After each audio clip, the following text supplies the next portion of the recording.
Let's go ahead and continue to grow our strategy, fluently adding and subtracting within 100, and we will be using strategy. So let's play a game. Our game will be 3 rolls, and our goal is to stay within 100. So here we have 0 to 100. And I love the opportunity a number line offers to talk about halfway points. And the halfway is 50. So I like to do that to get consistent with thinking about benchmarks. So we are going to roll 3 times. Now, this is great to have the teacher roll underneath the dot cam or a student roll underneath the dot cam. All the students are engaged because they have their own whiteboard. We roll. Now, we can choose the numbers 1, 10, 3 ones or 3 10s, 1 1.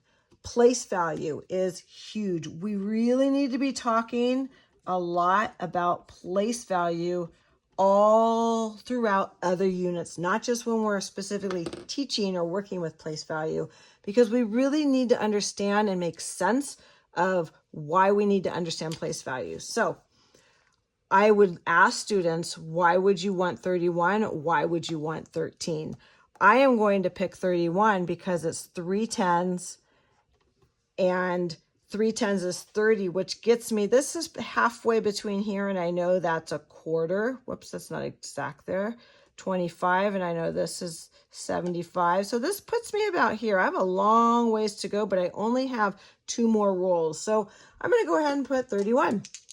If I go over 100, I don't get the point. Okay, so I have 4 10s, 3 1s for 43 or 34. Dice are great because I can put it underneath and it helps me visually see, ooh, that's 7 10s for 70. That gets me way up here. I only have 1 more roll. Or if I do this, that gets me 61 and I can stay within. So I think I'm going to do 34. And I want to hear students reason and think. Right here, I can say about how much do you have or how much do you have because I can see it here. I know my doubles, 3 plus 3 is 6, so 3 10s and 3 10s is 60 and 5. So I'm about here. So I think we're good. Let's see. Oh, I might say, do I want 63? Why do I want 63 or why don't I want 63? Okay, so this just offers a lot of conversation. So let's go to 36.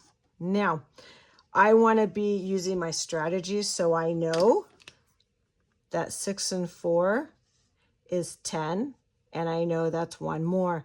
3, 6, 9, so I know I have 90, 30, 60, 90. I know 90 plus 10 is 100, and I have this extra 1 for 1. So I went to 101, and I didn't get the point. Why didn't I get the point? Because I was over. How much over was I? So as you do this, just go ahead and ask questions. We need our students thinking. That's what the questions are for. So 3 rolls. Let's see if we can get this underneath 100. So let's do 35. 3 10s. All right, let's do, ooh, I'm going to play it safer this time. I'm going to make it 14. Okay, because if I do 4 10s, and that's 70, that's a little too close this time. I'm at about 40. Oh, I know a 40 and 60 is 100, so I'm staying away from that one. So I'm going to make this 46. Okay, this is where we always ask students, show your thinking. How can I see your thinking? It's a great way that students can show the numbers that they added together. So here I did 10. And here 4, oh, that's a 4. That's a double. So I know that's 80. So this whole thing right here is 80. I have 80 plus 10 is 90, 95. We get a point. The whole point of this is using strategies. We want students to be able to work with numbers and patterns that they see. That's why benchmarks of 10 are really, really important. Doubles, kids know their doubles. Let's use what they know to help move them forward. All right, enjoy.